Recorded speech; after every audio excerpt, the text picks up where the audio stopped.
And his job was to work out how we can start working with brands on a media perspective. How can we start creating content and distributing that through? Because that's where we really saw the benefit. That's where really all the engagement was still coming from. We knew that the community is just about to hit 1 million followers. Where it's hyper engaged, it's niche. Yeah, we know the clients are like, let's get this done. And he came on and within 6 months had 3 massive contracts for us on a retainer for 2017. Wow.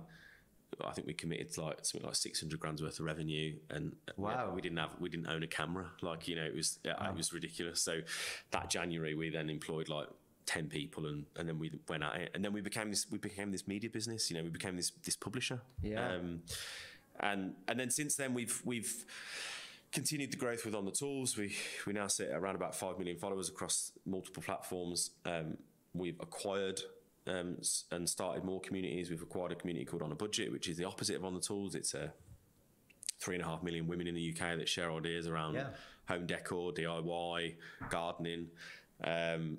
We've also got a third community called Ministry of, which is teaching kids the things they didn't learn at school, which is all sort of weird and wacky trivia facts and science facts, and which is predominantly growing through TikTok, YouTube and Snap.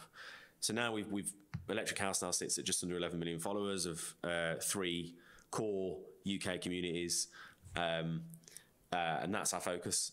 We want to build communities that people love and that are very much focused on the UK. And the business model now is that we work with clients and platforms to create content for advertising revenue or for marketing objectives, and we're now starting to step into, as you know, and as we've spoken about, more data propositions for clients and the sort of video analyzation, and we want to really step into that world as well. So Oh, amazing story. What an amazing pivot as well, like away from the app into that brand. I mean, it's like Ad always says we're like a pinball machine. We're just sort of like, we're getting a little bit better. We're still a bit like it. I kind of like that. We're still very much looking for new revenue models and making sure that we're sitting in the right positioning. But at the start, we were just like all over the place, and we've kind of like leveled a little bit now. Yeah, it's quite risky at the start as well, where you're smaller, isn't it? But at the same time, you can be so nimble. You can react to anything. And talking about that and talking about scale, so 11 million, you're saying total followers and everything right now. Like, how many employees, or if you can talk about the revenue as well, what kind of scale are you at? Yeah, so we are 120 people. We will be a 6.5 million revenue business this year. We'll be 10 next year. So we're on a big growth spurt at the moment, and we've got some big plans to try and step on after next year as well. I think the key thing to what we're doing at the moment is we've always been really focused on making sure that we're not a business that's trying to raise money to get to the next step, right? We've always been very much focused on profitability, and we did raise money, we did that strategically in the middle of 2019, which allowed us to get to, from that point we were 40 people, then we're 120 now. It was exactly that. For that purpose, we took cash flow funding on to get us to that next stage. But I think because we've been so focused on profitability, and it's always been such a big part of the business, which it sounds ridiculous to talk about, doesn't it? That, our business, we're really different because we focus on profit. In this sector, it's true. Yeah, I think it is a little bit. And I guess that's the point I'm making, is that I don't want to make out that we're some kind of like maverick because we focus on profit as a business.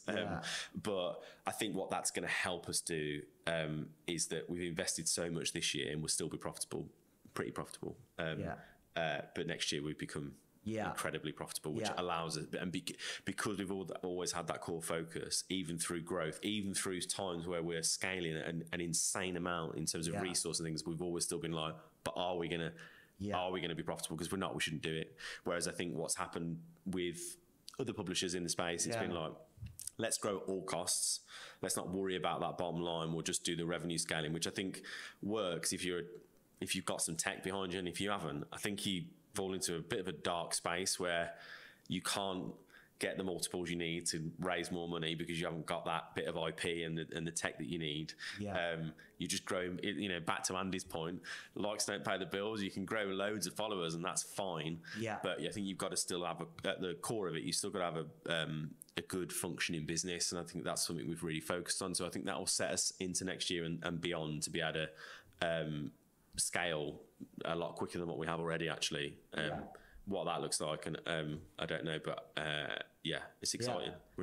Amazing. And I think like what you said there about like in the digital publisher space and profitability, I thought it was from my experience, like being at Tubular Labs and seeing a lot of the big digital first publishers in the US where they really scaled up about 3 years ago, I guess, like BuzzFeed, Vice, Group 9 and people. But then there was a lot of change needed. They had to really scale hit sticky back. patches, didn't they? And I think, don't get me wrong, I'm not saying that obviously their model's crap, because look at their businesses, they're awesome. Seeing it come out now again. I think they're awesome businesses, but I think that they got away with it because they had so much scale, right? So that's great. But I think what happens is sometimes you'll get digital publishers that go for that scale, but they don't get a scale of BuzzFeed or Vice or whatever. They sit in this horrible middle ground where you're like, oh, we haven't quite got the scale of these guys, so we can't get the backing and people can't see the longer term vision and how much the asset is worth. And we're still not making any money. Shit, we're in a bit of a horrible, like, grey area here. And I think we just didn't want to. We're relatively self-aware, I think, of knowing that we're not a BuzzFeed, you know, we're not a Vice, we're not a Lab Bible, you know. I think the scale there that we don't currently have, and it's a bit of a different model. You know, we're a publishing group that owns and operates lots of different communities. BuzzFeed, Vice, although BuzzFeed now, you know, they're going on this acquisition trail, which I'm sure we'll talk about. But Lab Bible, Vice, BuzzFeed traditionally are a single media publishing brand, aren't they? Do you know what I mean? They're not focusing on having lots and lots of like different and diverse communities with underneath it. It's a slightly different model. They've gone for that, you know, like Lab Bible, you know, they've really hit that youth culture and they've sat it across. Admittedly, they have a couple of different brands within that, but it's all based on that overarching youth culture of like, and being able to hit the different demos within that. And I think that's where the different model sits, and I think that's why they get so much scale, and I think that's why they're able to step into these worlds now where these IPOs are getting spoken about. I think it's because of that. And do you think because we saw in the press recently, right, the BuzzFeed SPAC, and then we saw the news about Lad Bible. What were the rumors on Lad Bible? Was it 140 million or was it much more? No, much more, like 350, 400 million. 350, 400 million is amazing. It's I guess thinking about like where we kind of saw Facebook video take off and your business really benefited from that as well back in 2014, 2015. And then we kind of saw not as much excitement in this space, but it seems like there's a lot of excitement again. What are your thoughts on that? Do you think it's more sustainable and stronger this time around? Yeah, I do actually. And I completely agree. You're right. It went through a real slump. And I think things like, you know, like the Unilad, that just didn't help because it was a scalable brand, had seen huge success, lots of hype, and then it fell in glory, didn't it? And it hit the wall, didn't it? You know, and it's such a shame because it was a really good business, you know. But I think that was the only thing to sort of pinpoint the industry on. It's like, oh, there's been a transaction in the industry. What is it? Oh, it's Unilad. It sort of burnt to the ground, and it went through this whole like mad bad press story, and like, you know, and that's kind of messy, wasn't it? It was really messy, and that's the only thing that we can look at across the industry to sort of value anything. It was like not a very good place to be, which is why I think it's really positive that, you know, that lots more publishers are now becoming very profitable. Because I think that's, you know, that's happening across the space where previously even publishers that weren't are now becoming like really quite profitable. And I think maybe the industry's matured a bit. Always takes a bit of time. I think that in that matured phase as well, the publishers themselves have took on like really key hires. Like if I look at Lab Bible, they've bought some heads into from a strategy perspective, and I think that's really started. A couple of years ago they did that, and that's really started to pay off for them now. I think, and I've started to see that across some of the other digital publishers as well. So I think, and then like BuzzFeed. You know, I think anything that hypes up in America. It's true, isn't it? It'll make its way over 2 here. 2 years here later.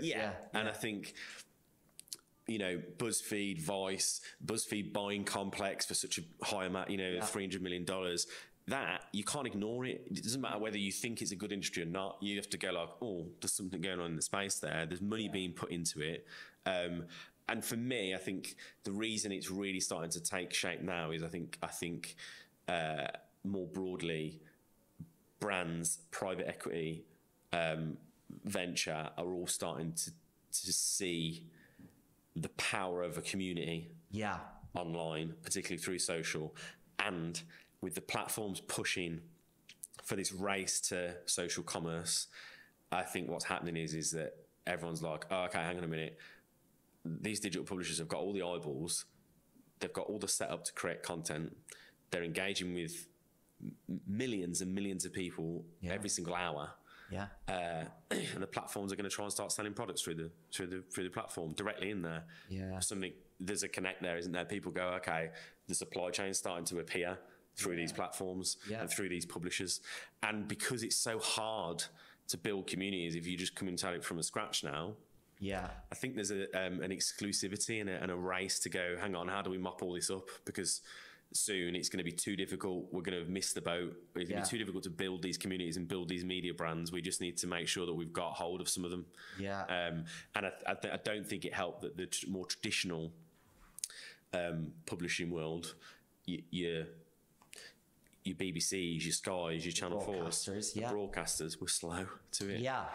And they shouldn't have been. They had all the money in the world. Particularly, you look at Sky, I'm like, oh yeah. And don't get me wrong, I think they've caught up. I think they've actually done a pretty good job of catching up. And they went, you know, they bought a few publishing. Diagonal View and stuff. Diagonal View, But I think they're still slow. They missed the opportunity where they could have took over. Such a legacy business for them to protect there.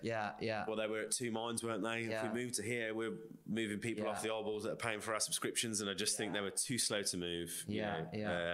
So I think it's really interesting space at the minute. There's a lot of excitement.